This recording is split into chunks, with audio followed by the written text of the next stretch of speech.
O Misamis City, yung Misamis Occidental, ug sa tanan nga nagtanaw kanato karon pinaagi sa Facebook page ug YouTube channel sa AONC. Kumusta ug maayong adlaw? Ako si Dazzle Humotikson. This is Misamis Today.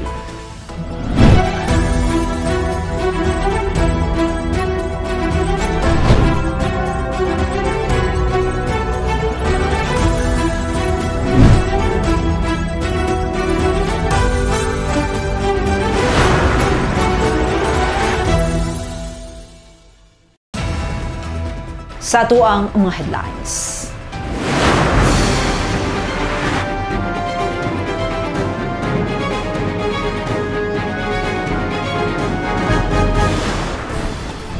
Lima ka mga lalaking nanglungkab sa pinakadakong mall sa Osamis nadakpa na. Kapin sa 40 milyones ka pisos nga cash og jewelries nga nakawat, wala na mabawi sa mga pulis.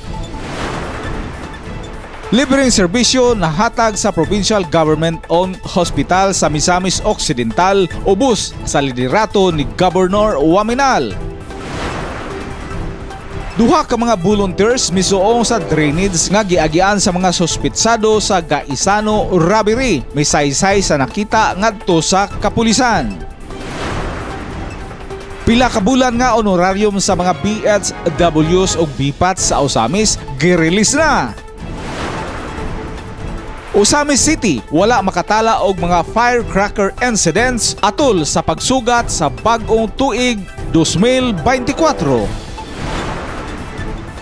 Vice Mayor Neri gihagit ang mga local employees sa LGU Osamis nga mahimong modelo ingon nga mga trabahante sa gobyerno.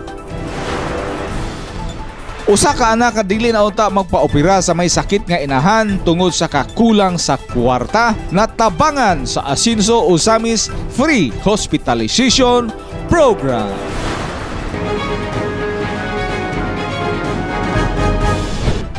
Kini ang madetalye sa Osamis Today. Lima ka mga lalaking inlungkab sa pinakadako nga mall sa Osamis nadakpa na kapin sa 14 million pesos na cash ug jewelries nga nakawat, wala na mabawi sa mga pulis. Gitutukan ni Bernal Texon ang maong balita. Ani ang iyang report.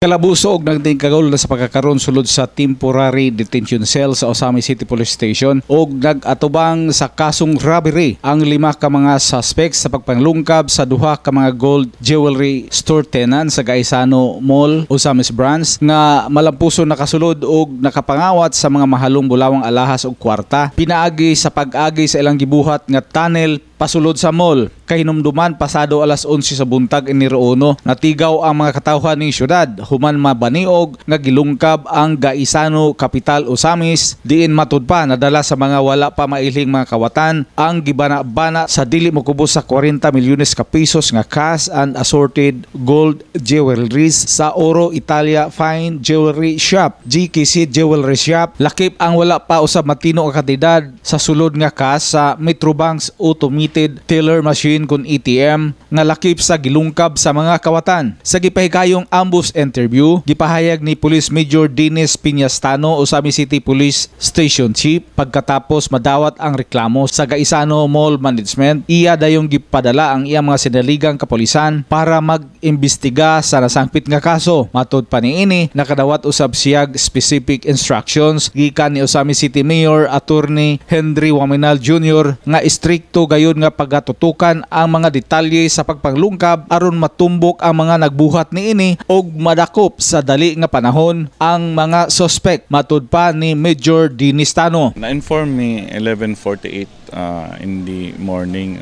January 1, 2024. So immediately while nagresponde ta dito, nagpa-lockdown ta sa tibuok Osamis, and then I called up Mayor for help sa mga barangay nga makakandak pod og social investigation dayon ang barangay ug kinsa ang mga bag-o nga mga personahe sa barangay, and naay specific instruction pod si Mayor sa ACOA nga tutukan yun ang investigation para maka-come up og solusyon sa kaso. Mao na nga nangunay kita dito dayon natay gipanghimo nga mga follow-up operations, and then actually dako po katabang tong gi-provide sa LGU nga bakho para ma-determine na to og ang entrance and exit sa maong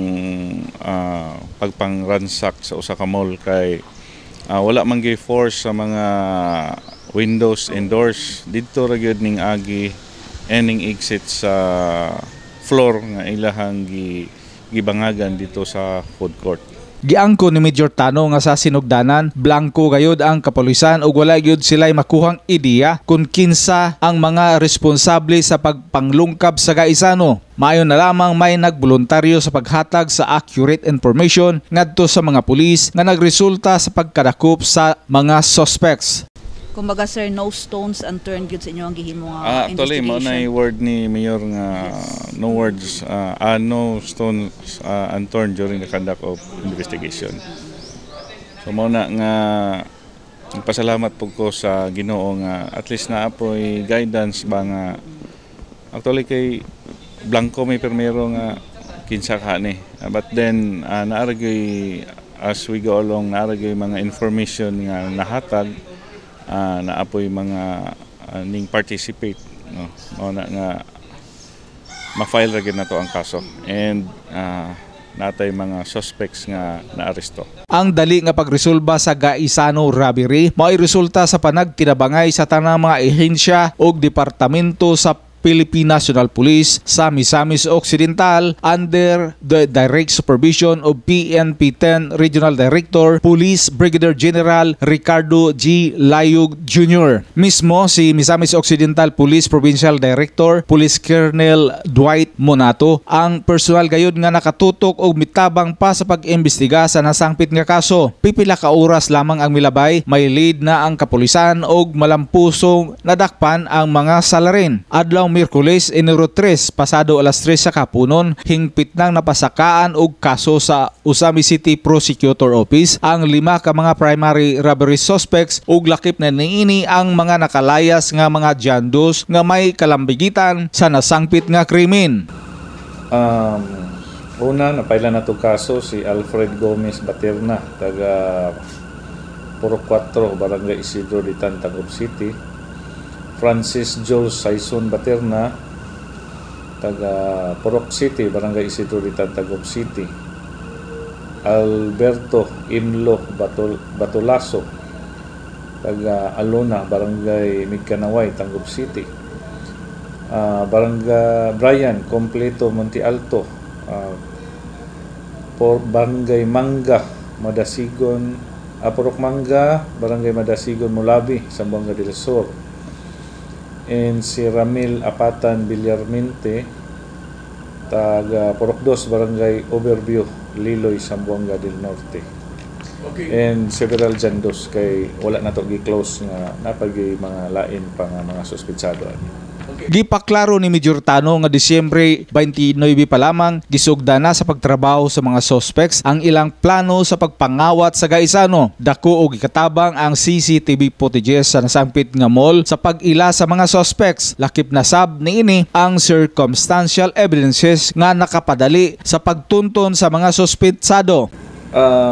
First, nagbasita natin nakuha ng identity through sa CCTV footage, and then during sa investigation na to, nag-backtracking ta. Mismo gikan sa bangag sa floor sa gaisano, going sa kanal. Then kanal, mga 86 meters, ning sulod ni siya sa compound sa parking lot sa usa ka mall nga gi-utilize as peryahan. Girintahan ni siya sa mga perya.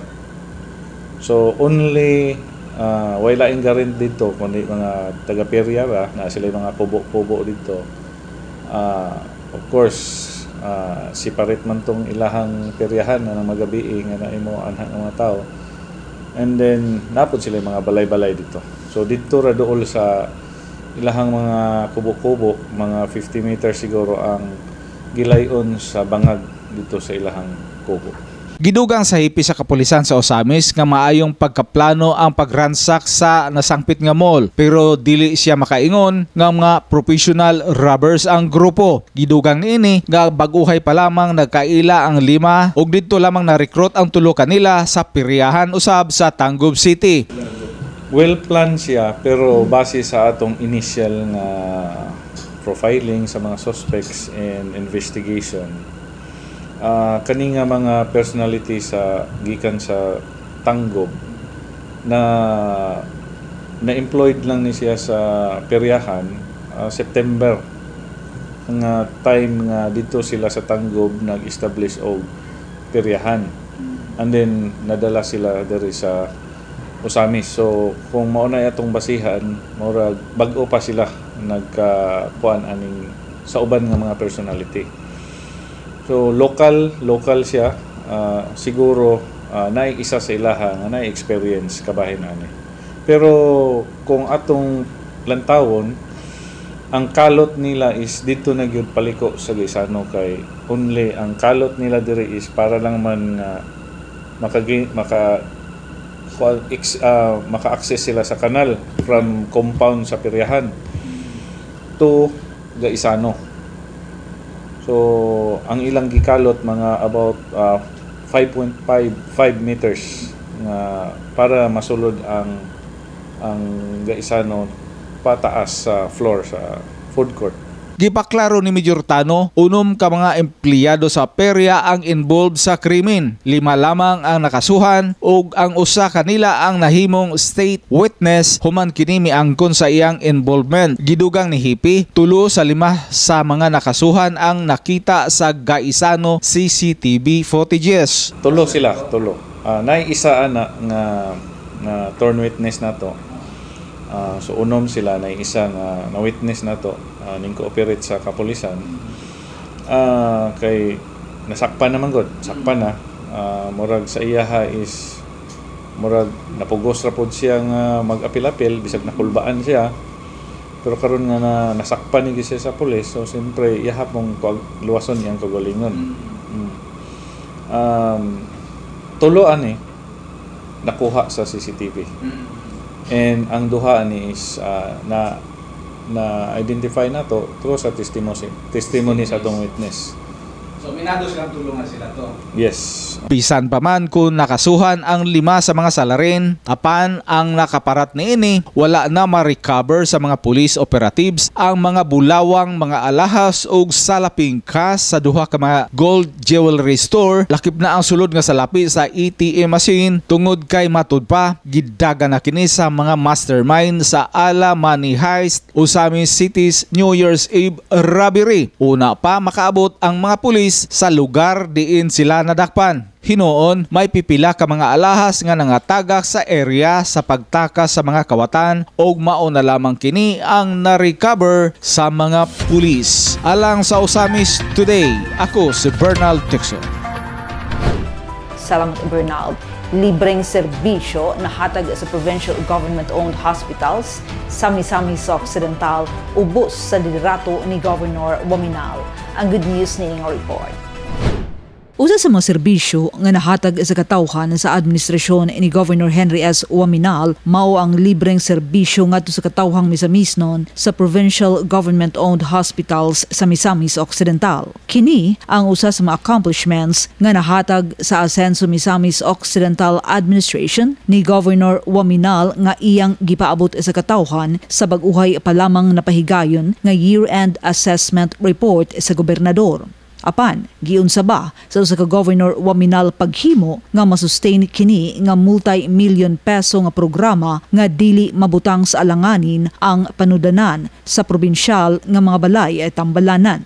Siguro po tungod sa akong pag-experience sa Congress, nagamit na ko karon ang mga learnings na ko as congressman, now as an executive. Una mahimong gobernador sa Misamis Occidental, si Governor Henry nagsilbi ingon nga representante sa Distrito 2 sa probinsya gikan na tuig 2013 hangtod 2022 ug nanilbihan ingon nga Deputy Speaker sa katapusang termino niini. Sa pag-operate sa mga provincial hospitals, gipasabot ni Governor Henry nga sama sa mga private hospitals, kinahanglan iniini ang income nga mas dako pa sa operating expenses aron makapadayon sa operasyon. Ang hospital na kay operating cost. Ang private hospital, ang ilang operating cost should be lower than the income. Diba? So taas kayo ang income, kaya it is the income that mo shoulder sa expenses. Otherwise, wala yung private hospital kaya mabangkot. Correct. That is the same thing sa gobyerno. Na operating cost, so mo tong, in the past, mukubra yun ang mga hospital sa atong provincial government. Kaya nga naman, kung unsaon may mapagpuan. Although, indigents sa una, na makuha nga malibre. Dayon, ang hospital gi-subsidize dito sa income sa provincial government. Mo ito'y mahitabo nga ang income gamay ra gyud against sa operating cost. So unsabay gihimo ni Governor Waminal aron makasugakod ang provincial hospitals sa pagtagana sa libre nga serbisyo sa katawhan. Gipasabot sa gobernador nga ang operating expenses sa mga ospital sa probinsya tungod kay ubos ang income maoy mukaon sa National Tax Allotment kun NTA. Apan, so karon ang budget nimo sa NTA para sa ospital akong gi-back-upan na og income. Sige mo ni Governor Waminal aron makasugakod kini nga programa. Kugihan, utukan ug may pagmahala sa katawhan na pangitaan gayud og paagi sa very hard working governor sa probinsya nga mapadayon ang free hospitalization program sa Asenso Misamis Occidental Administration alang sa katawhan. While it is true, gilibre na ko si Juan de la Cruz. Pero akong gibayra na. Gibayra na sa provincial government. Nangita ko og pondo para ibayad so that ang operation sa hospital dili mabagda. Gipasabot ni Governor Henry nga aron ay dili mabalda ang operasyon sa mga provincial hospitals bisan na ituod libre ang serbisyo nga nadawat sa katawhan apan sa tinuoray gibayaran sa probinsyal nga kagamhanan kini nga mga serbisyo nga nagamit sa publiko aron makapadayon ang mga tambalanan sa serbisyo niini. Pagpaklaro sa gobernador, og sige naman libre asa mo palit tambal mo lagi. Asa mag-isweldo. Pasabot sa gobernador nga aron ay dili mahilabtan ang gamay nga pondo nga naka-allocate sa mga hospital pinaagi sa subsidy niini, gipangitaan niya og paagi nga maka-income ang mga local hospitals. Dinhina nagamit ni Governor Henry ang kahanas ug katakos nga nakatuna niini sa dihang kongresista pa sa Distrito 2. Kung akong experience na programa ang national government medical assistance to indigent patients. We call it MAIP. So, naghimo kong representation dito. Nangayap ko sa ito, 2 ka congressman, nangayap ko kang speaker, nangayap ko kang presidente, nangayap ko sa mga senador. That MAIP fund. That MAIP funds. So, may abot na ko by the 100 millions. Muna gibutang. So, niabot na ako as trust fund, nasa provincial government. So, kada pasyente nga akong gilibre, akong bayaran gikan dito. So, nalibre na ko ang pasyente. But, and then, niingka po na akong hospital. Niingka ng hospital. Para, at least, dili ra ma-paralyze ang iyang cooperation. Tungod sa representasyon ni Governor Waminal dito sa kauluhan na libre ang pasyente, adunay tambal na ay doktor o nag-income pa ang hospitals. Gipahayag sa gobernador nga nailalom ang provincial hospitals sa Misamis Occidental Medical Economic Enterprise ingon nga usa sa mga revenue generating activities sa provincial government. Concern na to nga, di na makabayad ang pasyente. Mo man ilay. So, ato gawas nga din makabayad, then nangita po ta nga, mo ka mga itong hospital. Because that is one of the revenue generating activities sa provincial government. That's why ang atong hospital under ni sa MOME, Misamis Occidental Medical Economic Enterprise. It is an economic enterprise because it engaged the business of serving the people, giving hospital services, healthcare, and then it has to generate an income in order to sustain. Gawas sa libreng medical services sa mga provincial hospitals, naglaino sa bugpondo si Governor Waminal alang sa Burial Assistance Program sa probinsya, pinaagi sa social welfare services sa probinsyal nga kagamhanan. Ug sa gihapon, ang abilidad sa usa ka Governor Henry sa pagpangalap og pundo naggamit alang sa serbisyo nga magbenepisyo sa mga misamisnon. Nangayap po ko sa national government, sa DSWD, kanang assistance in time for crisis situation. Oh, sama sa ato ko gihatag ni Secretary Gadsan yan katong ECT emergency kastan. So mayo ang among working relationship sa DSWD. So tanan imbis diha na ko gikuha, dito na ko gikuha sa pondo sa DSWD. So whatever savings wala na nako magamit nako sa other program. So it is just what we call the good fiscal management. But it has to have an experience to know the dynamics of budgeting, revenue generation, and expenditures. Gawas sa libreng serbisyo sa mga probinsyal nga tambalanan, kasamtangan usab ug gitutukan gayud ni Governor Henry S. Waminal ang konstruksyon sa 1 billion peso Ascenso Misamis Occidental Medical Center nga anaa mahimutang sa Oroquieta City nga magtagana sa dekalidad nga medical nga serbisyo nato mga misamisnon. Duha ka mga volunteers misuong sa drainage nga giagian sa mga suspetsado sa Gaisano robbery. Misaysay sa nakita ngadto sa kapulisan. Mareport sa Leoncio Midalio. Disyembre 3 ning tuig, gisaysay sa duha ka mga volunteer nga maoy misuong sa drainage nga maoy giagian sa mga suspetsado sa paglungkab sa Gaisano Mall ngadto sa kapulisan. Pinaagi ni Usamis PNP Chief Police Major Dennis Tano og ni Misamis Occidental PNP Provincial Director Police Colonel Dwight Monato atol sa gipagayong ocular inspection. Gisuong nila ni Jomar Cuabo o Wider Villanueva mga residente sa Usamis City ang buho gikan sa mall nga mao'y giguba sa mga suspetsado paingon sa ilang entrada og pagawas. Sumala pa ni Jomar og Wider nga dunay portion sa drainage nga maglisod gayud ang tao kung ana-ana sa ilalom og magwantara ang kabaho sa maong kanal og dili kayo kini lapokon. Ilang gidugang nga dunay usa ka metros ang gilapdon og usa ka metros usab ang gitas-on sa maong kanal.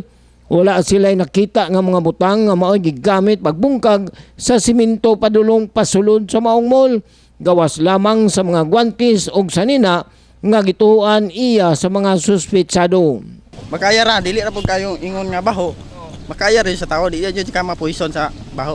Then, dili ba maglisod ang tao ng ito? O diring na bandaha, maglisod sila kay pitos kayo ang dana. Pag abot dana sa exit, pitos na yun siya. Mura magtian na yun ka sa iyang kapitos kay gamay ra magbangag. Magkamang ka o gusto ka magdali. Okay. So, pwede makapungko ra? Makapungko o mo paulay ka. Pwede ra? Pwede ra. Posible gastan ba report na ba? Og imo na dit on hangak pod. Sa ilalom sir, solid ang yuta or solid tanan. Up and down, sidewall, solid na tanan. Doon na sila gibutang reinforcement. masa ka na magtanil ba? Butangan nila dito, Wala man, wala ko nakita dito. Ang diri nga portion, puro raman yun sa solid. Tanan, solid ni. Oh, solid. Oh, wala na yuta na. Sa kametros ay nangabog, maana ra po. Sa kametros gapon.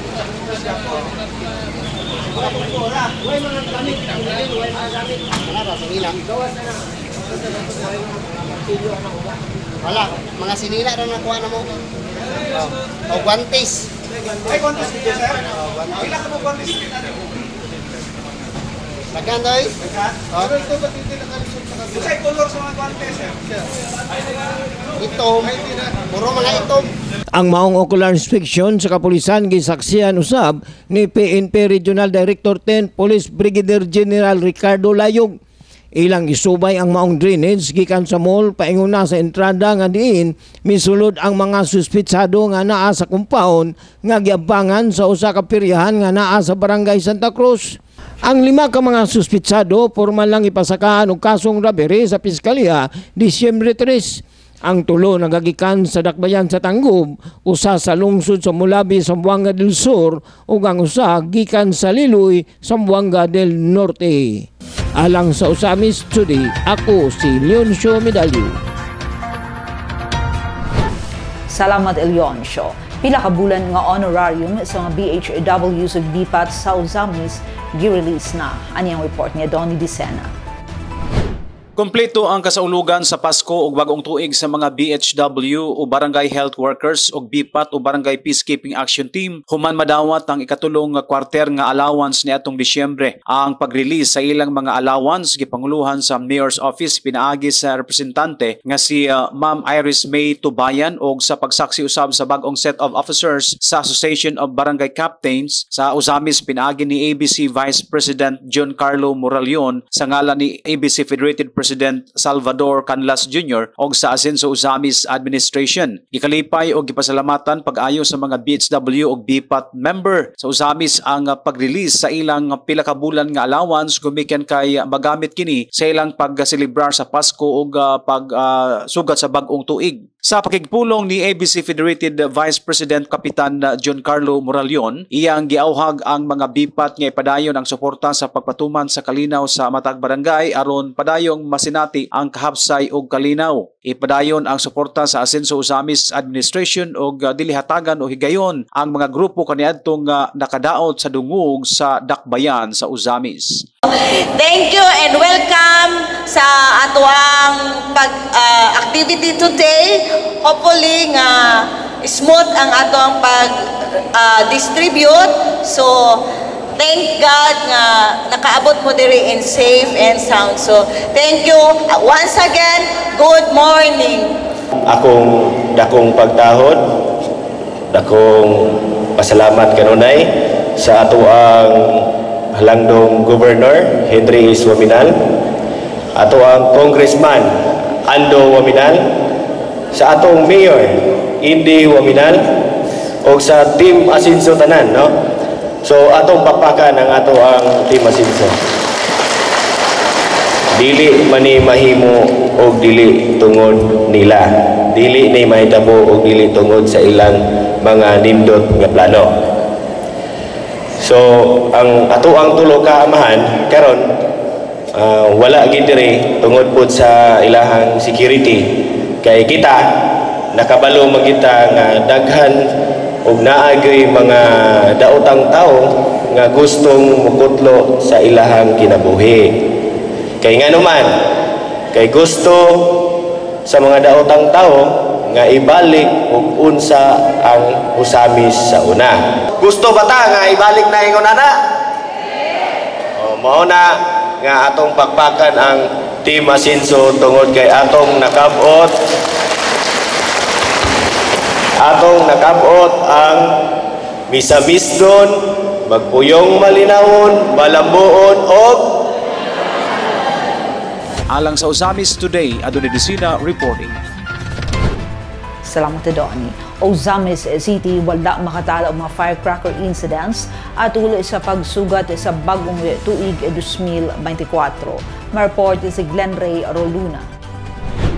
Walay natala nga mga individual nga nalandig sa balay tambalanan ning syudad nga adunay may kalambigitan sa pabuto. Base kini sa gihimo nga monitoring sa mga nagkadaiyang hospital sa Ozamis. Kini taliwala nga adunay pipila gihapon ang migamit og pabuto labi na atol sa pagsaulog sa New Year. Ang City Health Office usab sa Ozamis mibutyag nga wala sila narespondihan nga mga insidente kabahin sa mga nabuthan o pabuto atol sa holiday season. Sigon sa mga kadagkuan sa mga balay tambalanan ni syudad nga wala sila natala nga mga firecracker related incidents sukad nadtong Pasko hantod na sa pagsugat sa bag-ong tuig 2024.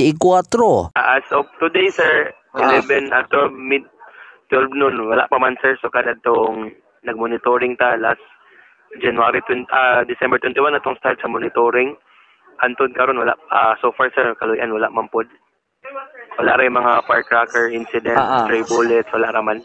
Una nang nagpahinumdum ang Department of Health ngadto sa publiko nga dili mo gamit og mga pabuto tungod sa kadelikado nini. Labi na uga walay kahibalo ang migamit. Susamang pagpahibalo usab gikan sa mga kapulisan sa Ozamis ngadto sa mga katawhan gawas sa mga bata nga posibleng mabiktima sa pabuto. Aduna sa mga insidente sa pagpabuto tungod sa kahubog. Nang hinaot usab ang Department of Health ngadto sa publiko nga sa sunod nga kasaulugan sa Pasko o New Year, mugamit na lamang og mga alternative nga mga pampasaba aron nga makalikay sa mga disgrasya. Alang sa Ozamis Today, kini si Glenn Ray Ruluna. Salamat Glenn. Vice Mayor Neri gihagit ang mga local employees sa LGU Ozamis nga mahimong modelo ingon nga mga trabahante sa gobyerno. Mibalik alang sa report is Leoncio Midalio. Magiging mabuting halimbawa ako at magbibigay ng pag-asa, inspirasyon sa aking kapwa lingkod bayan. Gihagit ni Ozamis City Vice Mayor Simplicia Bibineri ang mga local employee sa LGU Ozamis nga mahimong role model ingon nga mga trabahante sa gobyerno. Kini ang mensahe ni Vice Mayor Neri atol sa unang flag raising ceremony sa tuig 2024 adlaw Martes, Enero 2. Sumala pa ni Vice Mayor Neri nga sa ngalan ni Ozamis City Mayor Attorney Henry Indy Waminal Jr. iyang gi-challenge ang tanang empleyado sa LGU Ozamis aron padayon nga makabot ang misyon ug bisyon sa dakbayan, ang mapadayonong kalinaw o kalambuan pinaagi sa maayong gobyerno. Matud pa ni Vice Mayor Neri nga pribilehiyo na kaayo sa usa ka Ozamis nun nga makasulod og trabaho diha sa LGU Ozamis o kinahanglan nga gamiton gayud nila ang kusog, talento o uban pa aron kita makahatag og tampo sa maong misyon o bisyon. Being an employee or worker of the city government, we are all model for the good news.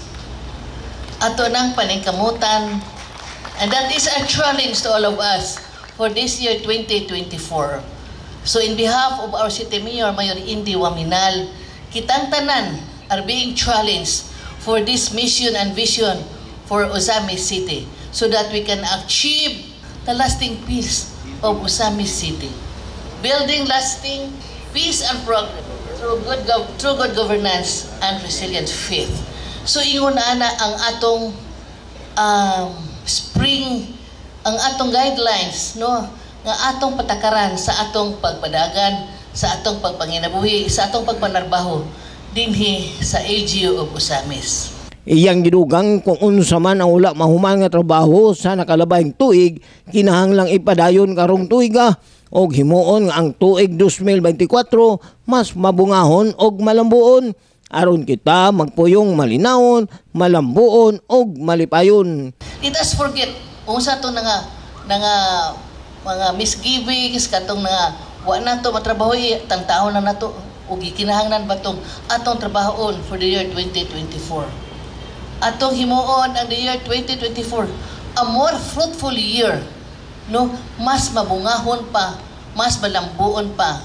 Dili ipakaubos ang atong pagkatao kung unsa ang atong posisyon diya sa trabaho kay walay ubos o taas nga posisyon ang tanan patas sa paghatod sa kalambuan sa dakbayan sa Ozamis. Even the dull and ignorant has a place to achieve in any society. Kitang tanan, equal kita. Kay dili mahimo ang katilingban kung wala ang usag-usa ka nato. Kumplito ang atong 5 ka mga tudlo so that we can achieve what is being aspired for the progress and development of Osamis City. Alang sa Osamis Today, ako si Leoncio Medallo.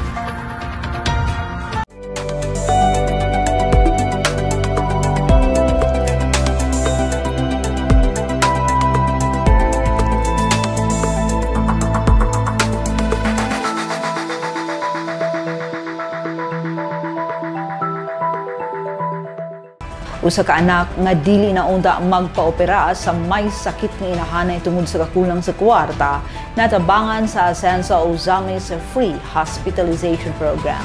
Ani ang report ni Mary Ann Lumapas. Padayon sa pagtagana sa panginahanglan sa mga residente sa dakbayan sa Osamis, ang Asensa Osamis Free Hospitalization o Burial Assistance Program. Baguhay pa lamang usa na usab ka anak ang miduol sa buhatan sa Asensa Osamis Administration aron mangayo og tabang sa pagka-hospital sa iyang inahan. Si Melanie Lumapgid, 49 years old, taga Baybay Triunfo, Osamis City. Matud pa niya, ang iyang inahan nga si Soledad Lumapgid, 76 years old, na confine kini sa Faith Hospital. Ug matud pa sa doktor, tungod kay na-diagnose ang maong pasyente og cholestasis, usa ka balatian sa gallbladder nga naay mitubo nga bato o gikinahanglan gayud og dinalian nga operasyon. Emosyonal nga misaysay si Melanie kay dili unta magpa-opera ang iyang inahan kay wala sila'y igong kwarta nga ikabayad sa maong operasyon. Mao nga pagkahuman sa iyang birthday, nakahukom na sila na dalhon sa tambalanan ang iyang inahan kay magsige naman jud og sakit ang iyang tiyan. Gidugang pa ni Melanie tungod sa kataas na sa edad sa iyang mama, basin unyag dili siya makasurvive niini. Apan gipasabot niya pag-ayo ang iyang inahan nga si Soledad nga kinahanglan nga sundon ang advice sa doktor aron dili kini makomplicate. Ug tungod niini nabalaka kay siya sa kadako sa ilang hospital bill nga miabot sa kantidad nga 89,804 pesos. Anhi jud ko dinhi ka aron mangayo kog medical assistance sa akong mama nga gioperahan sa yahang gallstone o gi-remove yang gallbladder sa Faith Hospital nga nagkantidad og 89,804.31. Akong mama sa dili gud siya magpa-opera kay tungod lagi aning gastuhon daw pero wala siya kabalo nga i-cater gyapon ni Mayor Indy ang mga gastuhon kay actually na-admit ni siya last September 5 dayon dili daw jud siya magpa-opera kay sa iyang pangidaron daw basi di niya makaya so amo gi siyang gi-encourage nga kuan ma-remove gina ma'am kay once nga mahulog maagto sa imong heart ang stone or sa liver dako nang kay gastuhon so na-convince din namo siya ako siyang gingnan nga kung dili gani sa Mars na lang ta then dili magyud siya mao to kay basin daw sa di siya kaabot sa iyang birthday last 16 so moto nagkasabot mi sa akong magulang nga after na lang siguro sa iyang birthday so ka-decide mi karon nga ning action gud siya og kanang ning sakit mo to gidaritso na lang jud namo sa Faith so wala siya kabalo karon siguro pag uli nga ipakita na ko siya ani nga bill nga dako kayo.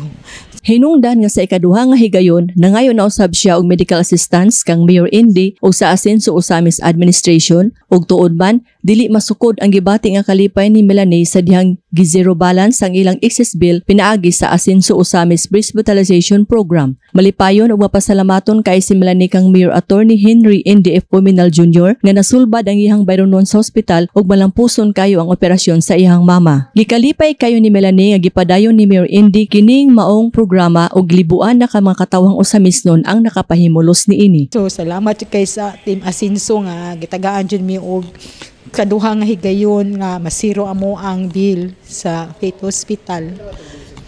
Karon kay 89,804.31. Zero jud ni Mayor Indy. Daghan jud kay salamat og sa tibuok Team Asensa nga nagkuan sa ilahang programa aning pre-hospitalization. Daghan jud kay salamat. Alang sa Osamis Today, ako si Mary Ann Lumapas. Salamat Mary Ann. Ang Osamis Today hatod kanato nga serbisyo publiko sa Asensa Osamis News Channel ubos sa pagdumala sa LGU Osamis pinagi ni Mayor Attorney Henry Indy F. Waminal Jr. Alang sa dugang impormasyon, please like our official Facebook pages. Kung Ando Waminal, Attorney Indy Waminal, ug Asenso Ozamis News Channel. And please subscribe to the official Asenso Ozamis YouTube channel. And yes, sang tanan mga program sa AONC, official ug live na ninyong makita sa Asenso Ozamis official YouTube channel. Sa ngalan sa kitibukang AONC team, Leon Shumidalio, Bernald Texon, Adoni Dicena, June Purgatorio, Ares Carpio, Kim Tangaro, Macjul Malinis, Mary Ann Lumapas, Xander Delid, si Glenn Ray Ruluna sa Misamis News Network. Daghang salamat. Padayon Asenso Ozamis, Asenso Segundo Distrito, Asenso Misamis Occidental.